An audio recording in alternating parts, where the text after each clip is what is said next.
ನಿಷ್ಕಾರಣವಾಗಿರುತ್ತಿರುವಲ್ಲ, ಏನಾಯಿತು? ನಾನು ನಿಷ್ಕಾರಣವಾಗಿ ಅಳುತ್ತಿಲ್ಲ. ಈ ಪಾಂಚಾಲಿ ಅಳು ಒಂದಲ್ಲ ಸ್ವಾಮಿ, ಹತ್ತಾರು ಕಾರಣಗಳಿರುವುದು. ನೀವಾದರೂ ಪುರುಷರು, ಯಾರಾದರೂ ನಿಮ್ಮನ್ನು ಅಪಮಾನಪಡಿಸಿದರೆ ತಕ್ಕ ಪ್ರತಿಕಾರವನ್ನು ಮಾಡಿ. ಸ್ತ್ರೀಯರ ವಿಚಾರವಾಗಲು ಅನ್ನ ವಸ್ತ್ರಗಳಿಗಾಗಿ ಪರರನ್ನು ಆಶ್ರಯಿಸಬೇಕು. ತಮ್ಮ ಆತ್ಮಗೌರವವನ್ನು ರಕ್ಷಿಸಿಕೊಳ್ಳಲು ಹತ್ತಿರ ಆಶ್ರಯಿಸಬೇಕು.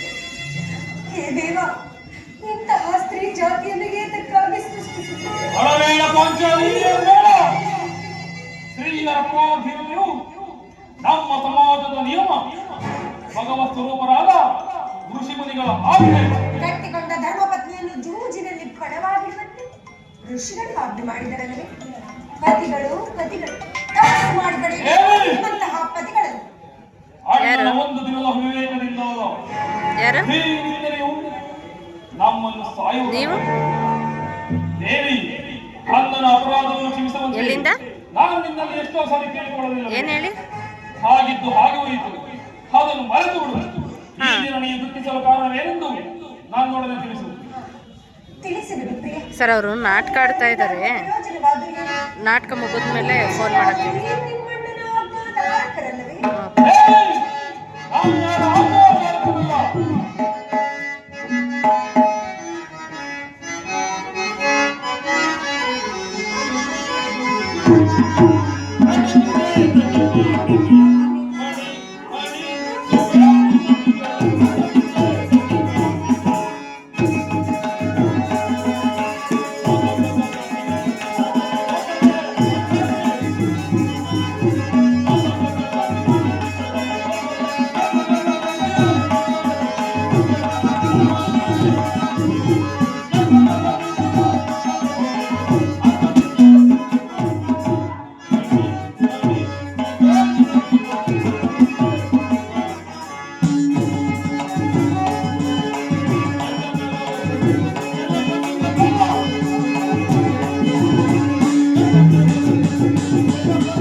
ಈ ದಿನ ನೀನು ದುಃಖಿಸಲು ಕಾರಣವೇನೆಂದು ನನಗೆ ತಿಳಿಸು.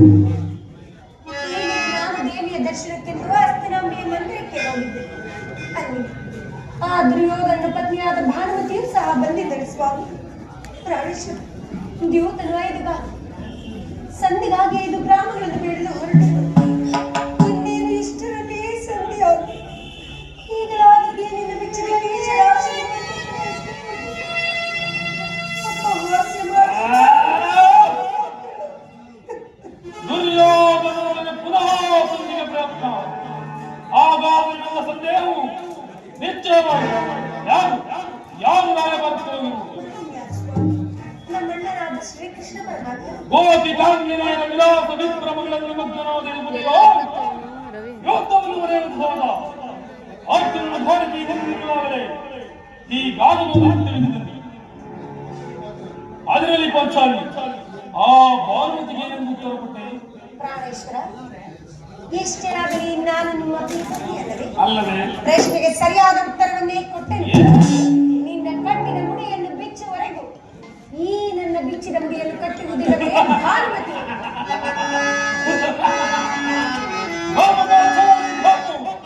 ಚಮತ್ಕಾರವಾದ ಉತ್ತರವನ್ನು ಕೊಟ್ಟಿರು.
ಎವರು? ಆಗ ಚೆಲ್ಲುತ್ತ ಚಿಕ್ಕಪ್ಪ ಇದ್ದಾರೆ. ನಮ್ ಚಿಕ್ಕಪ್ಪ.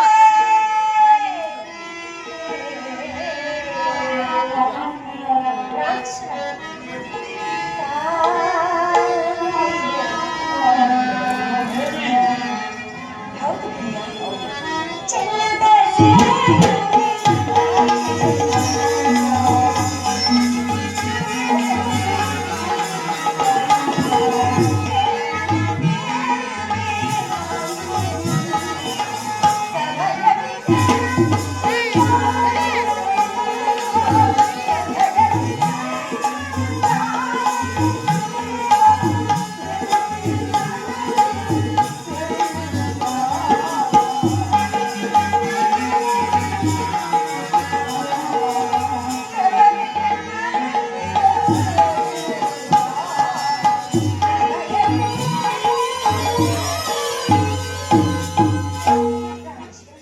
ಪಾಂಚಾಲಿ, ನೆನಪಿದೆಯೇ ಸ್ವಾಮಿ? ಹಿಂದೆ ಒಂದು ದಿನ ಈ ನನ್ನ ಬಿಚ್ಚಿದ ಕೇಶ ರಾಶಿಯನ್ನು ಕಂಡು ಕುರುಕುಲಾಂತಕ ಕರಾಳದ ಇನ್ನು ಎಲ್ಲೇನು ಹೇಳಿದಿರಿ? ಪಾಂಚಾಲಿ, ಪುನಃ ನನ್ನ ಬಾಯಿಂದ ಆ ಪ್ರತಿಜ್ಞ ವಾಕ್ಯಗಳನ್ನು ಕೇಳಲು ಅಪೇಕ್ಷಿಸುತ್ತಿರುವೆ. ಮಾಡಿದ ಪ್ರತಿಜ್ಞೆಯನ್ನು ಮರೆಯುವಂತ ಹೇಳಿಯಲ್ಲ. ಮಾತ್ರವಲ್ಲ ಸ್ವಾಮಿ, ನುಡಿದಂತೆ ಮಾಡಬೇಕೆಂಬುದೇ ನಮ್ಮ ಇಚ್ಛೆ. ಬರೀ ಇಚ್ಛಿಸಿದರೆ ಏನಾಗುವುದು? ನೀವೆಷ್ಟೇ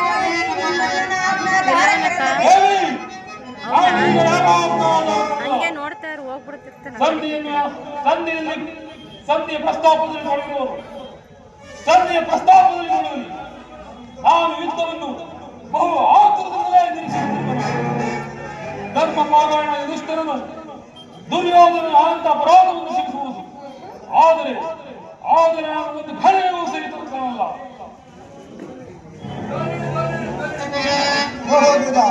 ಆದರೆ ಭೀಮಸೇನನು ಸಂಜೆಯ ವಿಚಾರವನ್ನು ಕೇಳಿದ ಸಿಂಹದಂತೆ ವಿಜೃಂಭಿಸುತ್ತಿರುವನು. ಈ ಸಾರಿ ಆತನನ್ನು ಸಮಾಧಾನ ಪಡಿಸಲು ನಿನ್ನ ಹೊರತಾಗಿ ಮತ್ತಾರಿಂದಲೂ ಸಾಧ್ಯವಿಲ್ಲ. ಅರ್ಜುನ ಅವರ ಕೋಪಕ್ಕೆ ಕಾರಣ ಅರ್ಜುನ. ಈ ಸಾರಿ ಶ್ರೀಕೃಷ್ಣ ಪರಮಾತ್ಮನು ಹೇಳುತ್ತಿದ್ದನು, ಜಗತ್ತಿನ ಎಲ್ಲ ಸುಖ ದುಃಖಗಳಿಗೂ ಸ್ತ್ರೀಯರೇ ಕಾರಣವೇನು. ಅರ್ಜುನ, ಕೌರವರೊಡನೆ ಇದ್ದಕ್ಕಿಂತ ಈ ನನ್ನ ಸಹೋದರನ ಕೋಪವನ್ನು ಶಮನ ಮಾಡುವುದು ಸಾಧ್ಯವಾಗಿದೆ. ಸಹೋದರ ಭೀಮಸೇನ, ನನ್ನಲ್ಲೇ ಕೋಪವೇ. ಪಾಂಚಾಲಿ, ಸಮಾಚಾರವೇನು? ಅದ್ಭುತವಾಗಿ ಸಿಕ್ಕಾದಂತಿದೆ. ಈ ಬಿರುಬೋಧನ ನಿಮ್ಮ ಪ್ರಶ್ನೆಗೆ ಉತ್ತರವನ್ನು ಕೊಡುವುದಿಲ್ಲವೇನು? ಸಮಯಕ್ಕೆ ಸರಿಯಾಗಿ ಬಂದೆ. ನನಗೆ ಯಾವುದೇ ಕೋಪವಿಲ್ಲ. ಅರ್ಜುನರ ಸಮ್ಮುಖದಲ್ಲಿ ನಿಮಗೊಂದು ವಿಷಯವನ್ನು ತಿಳಿಸಬೇಕೆಂದು ಅದನ್ನು ಈಗಲೇ ತಿಳಿಸಬೇಕು. ಈ ಸಂಧಿಯು ನಿಮಗೆ ಉಚಿತವಾಗಿ ಕಾಣಬಹುದು. ಅರ್ಜುನನ ಅನುಭವಿಸಬಹುದು, ನಕುಲ ಸಹದೇವರ ಸಂಬಂಧಿಸುವುದು. ಆದರೆ ಈ ದಾಸ್ಯವೃತ್ತಿಯನ್ನು ಪಾಂಡವರ ಕಳಂಕವೆಂದೇ ಭಾವಿಸುತ್ತೇನೆ. ದರಿದ್ರ ಭಿಕ್ಷುಕರಂತೆ ಕಂಡವರ ಮನೆಯ ಬಾಗಿಲಿಗೆ ಹೋಗಿ ಸಂಧಿಯಾಚನೆ ಮಾಡಲು ಪಾಂಡುರಾಜೇಂದ್ರರು ನಮ್ಮನ್ನು ಪುತ್ರರನ್ನಾಗಿ ಪಡೆಯಲಿಲ್ಲ. ಈ ಸಂಧಿ ವಿಚಾರವು ನಿಮಗೆ ಸಹ್ಯವಾಗಿರಬಹುದು.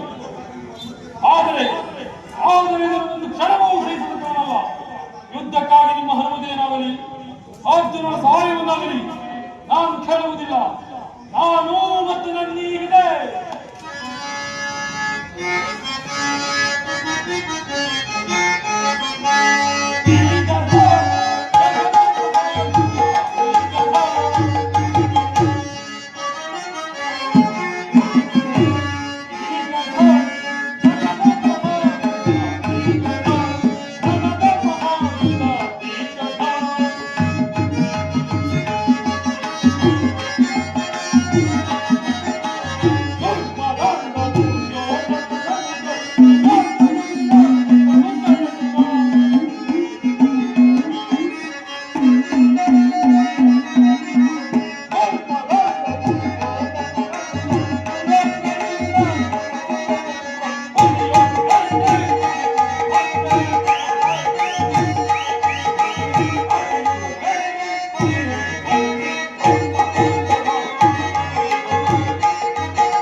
ಸಂಧಿಯ ಪ್ರಸ್ತಾಪದಲ್ಲಿ ತೊಡಗಿ. ಆಡಿದ್ರು ಆಗೋ ಹೋಗ್ತೈತೆ ಹೇಳಿ ಇನ್ನೇನು ಬರಕ್ಕೆ ಹೋಗ್ಬೇಡ, ಭೀಮಸೇನ, ಸಮಾಧಾನ ನಾಳೆ ಮಾಡು. ಬರ್ತೀವಿ ಇವಾಗ. ನಿನ್ನ ಕೋಪವನ್ನು ಶಮನ ಮಾಡುವ ಸರಿ, ಶಕ್ತಿಯು ಮನೆ ನಮ್ಮಲ್ಲಿಲ್ಲ. ತವೇರು. ಶಾಂತನಾಗು ಭೀಮಸೇನ. ಭೀಮಸೇನ ಧರ್ಮಜನು ನಮ್ಮೆಲ್ಲರಿಗೂ ಹಿರಿಯವನು. ಆತನ ಮಾತಿಗೆ ವಿರುದ್ಧವಾಗಿ ನಾವು ಯುದ್ಧವನ್ನು ಪ್ರಾರಂಭಿಸುವುದು ಖಂಡಿತ. ಬರೋಣ ಏನು ಹೇಳಲ್ಲ? ಅದಕ್ಕೆ ಅಲ್ಲೇ ಇರು, ನಾಳೆ ಬರ್ತೀವಿ.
ಪಾಂಚಾಲಿ ಸಮಾಚಾರವೇನು? ಅಗ್ರಜನಾಯ್ಕೆ ಸಿಕ್ಕಾದಂತಿದೆ. ಧರ್ಮ ಧರ್ಮ ಎಂದು ಹಂಬಲಿಸುತ್ತಾ ಕ್ಷತ್ರಿಯರ ಧರ್ಮವೇನೆಂಬುದನ್ನು ಮರೆತಿರುವುದು ನಿಮಗೆ ಉಚಿತವಲ್ಲವೇ?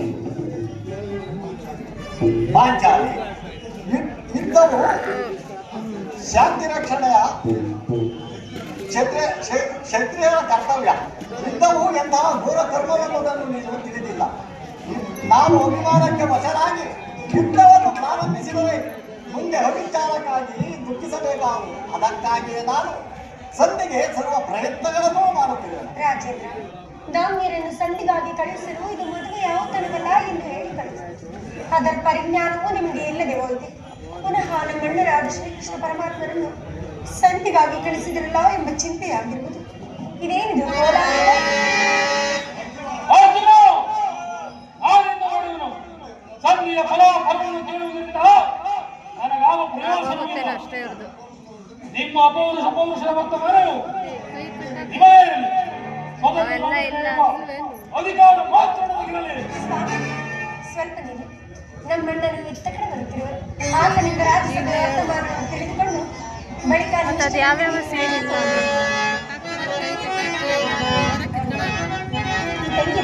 ಪರಮಾತ್ಮ, ಈ ಪಾಂಡಪುತ್ರನ ಪ್ರಣಾಮಗಳನ್ನು ಸ್ವೀಕರಿಸು. ಪಾಂಡಪುತ್ರರೇ, ನಿಮಗೆ ಮಂಗಳವಾಗಲಿ. ಪರಮಾತ್ಮ, ಈ ಅರ್ಜುನನ ಪ್ರಣಾಮವನ್ನು ಸ್ವೀಕರಿಸು. ಅರ್ಜುನ, ಈ ವಿಜಯಶಾಲಿಯಾಗು ಅರ್ಜುನ. ಕೃಷ್ಣ, ನಂದು ಅದೇ. ಜಯಶಾಲಿಯಾಗು ಭೀಮಸೇನ. ಪರಮಾತ್ಮ, ನಂದು ಅದು.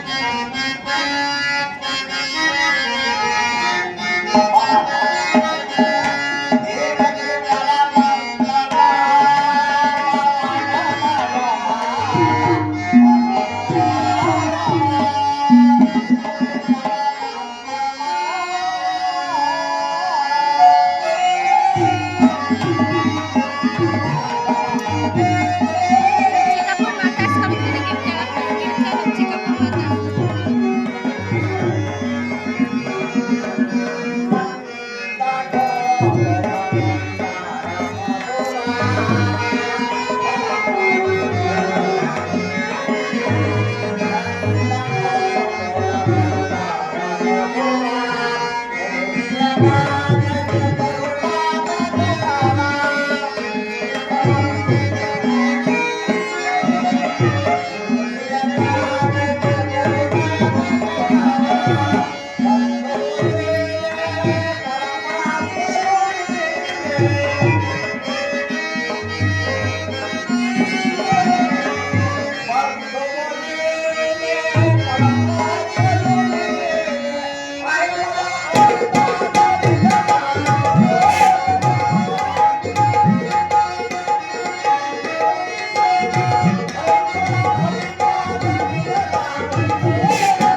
ಭೀಷ್ಮ ಎಲ್ಲವೂ ಸಮರ್ಪಕವಾಗಿಯೇ ನಡೆಯಿತು. ಕೃಷ್ಣ ಭೀಷ್ಮ ದ್ರೋಣಾದಿಗಳು ಬಹುವಾಗಿ ಸನ್ಮಾನಿಸಿದರು.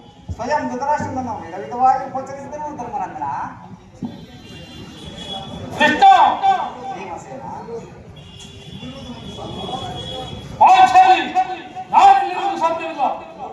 ನಿಮ್ಮ ಅವರ ಇಚ್ಛೆಯಂತೆ ಅವರು ನಡೆಯಲಿ. ನನಗೆ ತೋಚಿದ್ದನ್ನು ನಾನು ಮಾಡುವುದು. ಸ್ವಲ್ಪ ನಿಲ್ಲಿಸುವ. ನಮ್ಮಣ್ಣನ ಮಾತುಗಳೆಲ್ಲ ಮುಗಿದ ನಂತರ ಇಷ್ಟದಂತೆ ನೀವು ನಿಮ್ಮ ಅಣ್ಣನ ಮಾತು ಮುಗಿಯುವುದರೊಳಗೆ ನನ್ನ ತಾಳ್ಮೆಯಾಗಿ ನೋಡುವುದು. ಯದುಪತಿ ಸಭೆಯಲ್ಲೇನು ನಡೆಯಿತು? ಎಲ್ಲವೂ ಸಮರ್ಪಕವಾಗಿ ನಾನು ನಿರೀಕ್ಷಿಸಿದಂತೆಯೇ ನಡೆಯಿತು ಧರ್ಮನಂದನ. ನಾನು ನಿಮ್ಮ ಮಗನೇನಾದರೂ ಕುಡಿಯುವುದಿ? ಈ ಸಮಸ್ಯೆಯ ಮಾತುಗಳು ನನಗೆ ಬೇಡ. 10 ಜನ ಅಪೇಕ್ಷೆಯಂತೆ 5 ಗ್ರಾಮಗಳಿಗೆ ಸಂಧಿ ಆಯಿತೆ. ಭೀಮಸೇನ ನಾನು ಓದಿದ್ದು ಅದಕ್ಕಾಗಿ ಅಲ್ಲವೇ ಭೀಮಸೇನ? ಕೃಷ್ಣ ಈಗ ತಿಳಿಯಿತು ನಿನ್ನ ಅಭಿಮತ. ಅಜ್ಞಾತವಾಸದ ನೆಪದಿಂದ ಅರ್ಜುನರು ಒಳಗಿಟ್ಟರು. ಈಗ ಸಂಧಿಯ ನೆಪದಲ್ಲಿ ನಮ್ಮ ಐವರಿಗೂ ಸೀರೆ ಉಳಿಸಲು ಯತ್ನಿಸುತ್ತಿರುವೆಯ ರಾಜಮಗುಡಿ ಈ ಪಾಂಡು ಕುಮಾರನ ಮೇಲೆ ನಿನಗೆ ಏಕಿಷ್ಟೊಂದು ಆಕ್ರೋಶ? ಭೀಮಸೇನ ನಿನಗಿಷ್ಟೊಂದು ಅಸಹನೆ ಏಕೆ? ಸ್ವಲ್ಪ ಸಮಾಧಾನ ತಂದುಕೊಂಡು ನನ್ನ ಮಾತನ್ನು ಸಂಪೂರ್ಣವಾಗಿ ಕೇಳು ಭೀಮಸೇನ. ಈ ಸ್ವಾಭಿಮಾನ ಶೂನ್ಯತೆವಾದ ಸಂತಾನದೊಂದಿಗೆ ಈ ಪ್ರಚಂಡ ಭೀಮನಿಗೆ ಇಂತಹ ಸಂಬಂಧ ಇರುವುದು ಅತ್ಯಂತ ನಿಕಟವಾದ ಸಂಬಂಧವೇ ಇರುವುದು ಭೀಮಸೇನ. ಪರಮಾತ್ಮ ಮುಂದೇನಾಯಿತು? ರಾಜ್ಯಸಭೆಯಲ್ಲಿ ನಿಮ್ಮ ಸಂದೇಶವನ್ನು ತಿಳಿಸಿದರು. ಅವರೆಲ್ಲರೂ ಒಪ್ಪಿದರು. ಯಾರು? ಭೀಷ್ಮ, ದ್ರೋಣ, ಧೃತರಾಷ್ಟ್ರ ಮುಂತಾದವರು ಆದರೂ ಸಹ ಭೀಮಸೇನ ನನಗಿಲ್ಲ ಕೆಲಸವಿಲ್ಲ. ಅವರ ಇಚ್ಛೆಯಂತೆ ಅವರು ನಡೆಯಲಿ. ನನಗೆ ತೋಚಿದ್ದನ್ನು ಮಾಡೇ ಭೀಮಸೇನ ಇಲ್ಲ ಇಲ್ಲ, ನೀನು ನಿಜವಾಗಿ ಡಿಂಬಾಪತಿಯೇ ಸರಿ. ಇಷ್ಟೊಂದು ಕೋಪವಿಲ್ಲದಿದ್ದರೆ ಆ ರಕ್ಕಸೆಯನ್ನು ಆಡುವುದು ಏನು ಸಾಧ್ಯ? ಸ್ವಲ್ಪ ಸಮಾಧಾನ ತಂದುಕೊಂಡು ನನ್ನ ಮಾತನ್ನು ಪೂರ್ಣವಾಗಿ ಕೇಳು. ಕೃಷ್ಣ ಸುಮ್ಮನೆ ಕಾಣಬೇಡ. ಈ ಸಂಧಿಯ ಸುದ್ದಿಯು ನನ್ನ ಒಪ್ಪದು ಭೀಮಸೇನ ನಿನಗೊಬ್ಬ ವಿಚಾರ ಬಂದಿರುವುದು. ಆ ದುರ್ಯೋಧನಿಗೊಂದು ಸಂದೇಶವನ್ನು ಕಳಿಸಿರುವುದು. ಏನು ದುರ್ಯೋಧನ ಸಂದೇಶ? ಆದರೆ ಅದರ ಉದ್ದೇಶವು ಸಂಧಿಯಾಗಿರುವುದು. ಏನು ಕೃಷ್ಣ, ಏನು ಆ ಸಂದೇಶ? ಭೀಮಸೇನ ಅದನ್ನು ಕೇಳುವ ಇಚ್ಛೆ ನಿನಗಿದ್ದರೆ ಮೊದಲು ನನ್ನ ಬಳಿ ಕೈ ಕಟ್ಟಿ ಕುಳಿತುಕೊಳ್ಳಲಿ. ತಿಳಿಯಿತೆ? ಇಲ್ಲ, ನಿಂತಲ್ಲಿಯೇ ಬಿಡು. ಇಲ್ಲವಯ್ಯ, ನೀನು ಕುಳಿತುಕೊಳ್ಳದ ಹೊರತು ನಾನು ಹೇಳುವುದೇ. ಈ ಪರಿವಾಸ್ಯವಾಗಿ ಕೃಷ್ಣ. ಇದು ಪರ್ಯಾಸವಲ್ಲ ಭೀಮಸೇನ. ನಿನ್ನನ್ನು ಕಂಡರೆ ನನಗಷ್ಟೊಂದು ಎಲ್ಲಿ ಆಗದೇನು ದೂರವಾಗಿಟ್ಟು ನನ್ನ ಭಾಷೆಯಲ್ಲಿ ಕುಳಿತುಕೋ. ಆಗ ನಿನಗೆ ಪ್ರಿಯವಾದ ಸಂದೇಶವನ್ನ ತಿಳಿಸುತ್ತೇನೆ. ನಿನ್ನ ಅಪೇಕ್ಷೆಯನ್ನು ಕುಳಿತುಕೊಂಡಿರುವನು. ಏನು ಸಂದೇಶ? ಭೀಮಸೇನ ಹಾಗಾದರೆ ನೀನು ನನ್ನ ಬಂದಿ. ಅದು ಕ್ಷಣಕಾಲ ಮಾತ್ರ. ಭೀಮಸೇನ ಕೋಪ ಮಾಡುವುದಿಲ್ಲವಷ್ಟೇ. ಅದು ಆಗಲಿ. ಅರ್ಜುನ ಸಮೀಪಕ್ಕೆ ಬಾ. ಕ್ಷಣಕ ಯಾಜ್ಞ ಸೇರಿ ನಾನು ಹೇಳಿದಂತೆ ಮಾಡಬೇಕು ಕಂಡೆಯ? ಅಣ್ಣ, ನಿನ್ನ ಮಾತನ್ನೆಂದಾದರೂ ನಾನು ಮೀರಿರುವೆನೇನು? ಹಾಗಾದರೆ ತೆಗೆದುಕೋ ಈ ಅರ್ಥವನ್ನು. ಇದು ನನ್ನ ಒಂದು ಕಡೆ ಪುರಸ್ಕಾರ ರೂಪವಾಗಿ ತಿಳಿಯಿತು. ಇದರಿಂದ ನಿನ್ನ ಪತಿಯ ಕೈಗಳನ್ನು ಭದ್ರವಾಗಿ ಬಂಧಿಸು. ಅಣ್ಣ, ಇದೇನು ಪರಿಹಾಸ್ಯವೇ? ಇದು ಪರ್ಯಾಸವಲ್ಲ ತಂಗಿ. ಶತ್ರುಗಳ ಹೆಡಮುರಿಯನ್ನು ಬಿಡಿಸುವುದರಲ್ಲಿ ನೀನು ಮಹಾಪಂಡಿತಿಯಂತೆ. ಅದರಂತೆ ನಿನ್ನ ಪತಿಯ ಕೈಗಳು ಕಟ್ಟಲು ಬರುವುದೋ ಇರುವುದು ನೋಡಬೇಕು. ಕೃಷ್ಣ ಹೇಳಿದಂತೆ ನನ್ನ ಈ ಕೈಗಳನ್ನು ಬಂಧಿಸು. ನೀನು ಹೇಳಿದ ಸೀಟ್ ಬಂತು.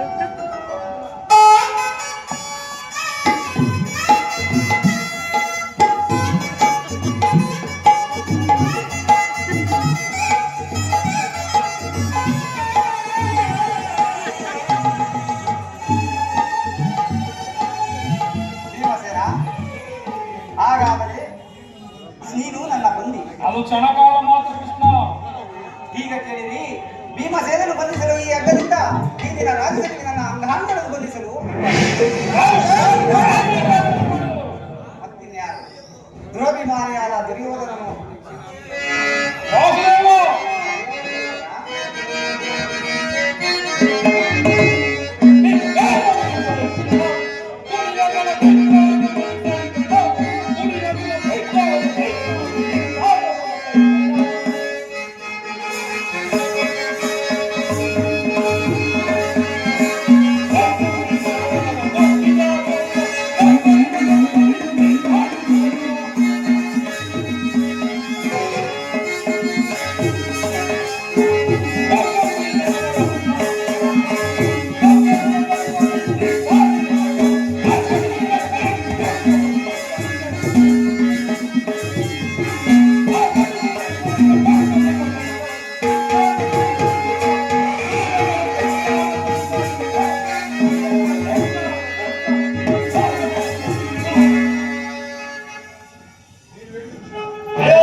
ನಿನ್ನನ್ನು ಹೀಗೆ ಅವಮಾನಿಸಿದರೆ ಯಾರು ಯಾರು ಮತ್ತಿನ್ಯಾರು ಭೀಮಸೇನ?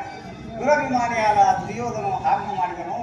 ದುರಾಚಾರ್ಯಾದ ತಮ್ಮ ದುಶ್ಯಾಸನವು ಈ ಕಾರ್ಯವನ್ನು ನೆರವೇರಿಸಲು ಇಂಥ ಸಾಹಸ ಅವರಿಲ್ಲದೆ ಮತ್ತಾರಕ್ಕೆ ಭೀಮಸೇನ? ಯಾವುದು ಸರಿ? ನನ್ನ ಈ ಕರಗಳನ್ನು ಬಿಡಿಸು. ಈ ನೀಚ ಕೃತ್ಯದಿಂದ ದುರ್ಯೋಧನ ಶಿಖರವನ್ನು ನಮ್ಮ ಪ್ರೇಮದ ಪಾಂಡವರ ರಾಯಭಾರಿಯನ್ನು ಈ ರೀತಿ ಅವಮಾನಿಸಿದರೆ ಧನಂಜಯ, ಅರ್ಜುನ, ಇದಕ್ಕೆ ನಿಮ್ಮ ಅಭಿಪ್ರಾಯ? ಇಷ್ಟು ಮಾತ್ರವಲ್ಲ, ದುರ್ಯೋಧನನು ಸಂಧಾನಕ್ಕೆ ಕೊಟ್ಟ ಉತ್ತರ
ದುರ್ಯೋಧನನು ಸಂಧಾನಕ್ಕೆ ಕೊಟ್ಟ ಉತ್ತರವನ್ನು ಕೇಳಿದ 5 ಮಾರುಭೂಮಿಗೂ ಸಹ ಆತನು ಒಪ್ಪಲಿಲ್ಲ.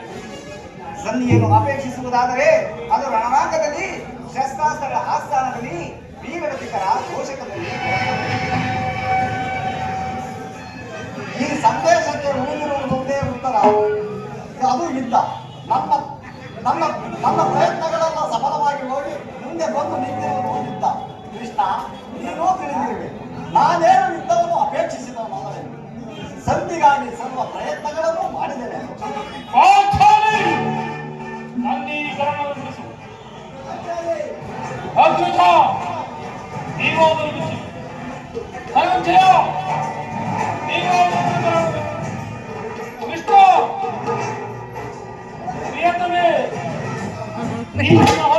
ವರ್ಷದ ಹೃದಯ ಜ್ವಾಲೆಯು ದಮನವಾಗುವ ಕಾಲ ಸನ್ನಿಹಿತವಾಗಿರುವುದು.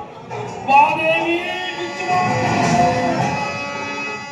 ಏಕೆ ಏಕೆ ಬಿಚ್ಚುವುದಿಲ್ಲ? ಬೇಡ ಬೇಡ, ಅದೇ ಬಿಚ್ಚುವುದಿಲ್ಲ.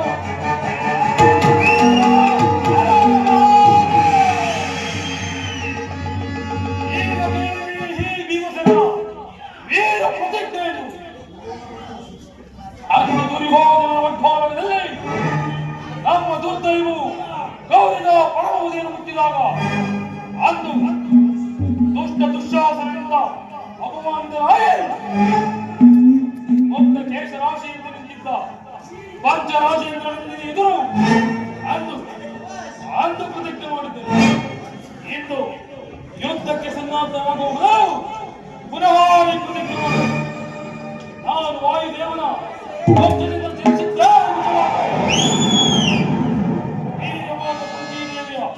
ಕನ್ಯಪಾನ ಮಾಡಿದ್ದೆ ಸತ್ಯವಾಗಿ. ನಾಡಿನ ಭಯಂಕರವಾದ ಯುದ್ಧದಲ್ಲಿ ಗೌರವರ 99 ಮಂದಿ ಸಹೋದರನ್ನು ಸಂಪೂರ್ಣವಾಗಿ ದುಷ್ಟ ದುಶ್ಯಾಸನ ಮೋಕ್ಷ ಸ್ಥಳವನ್ನು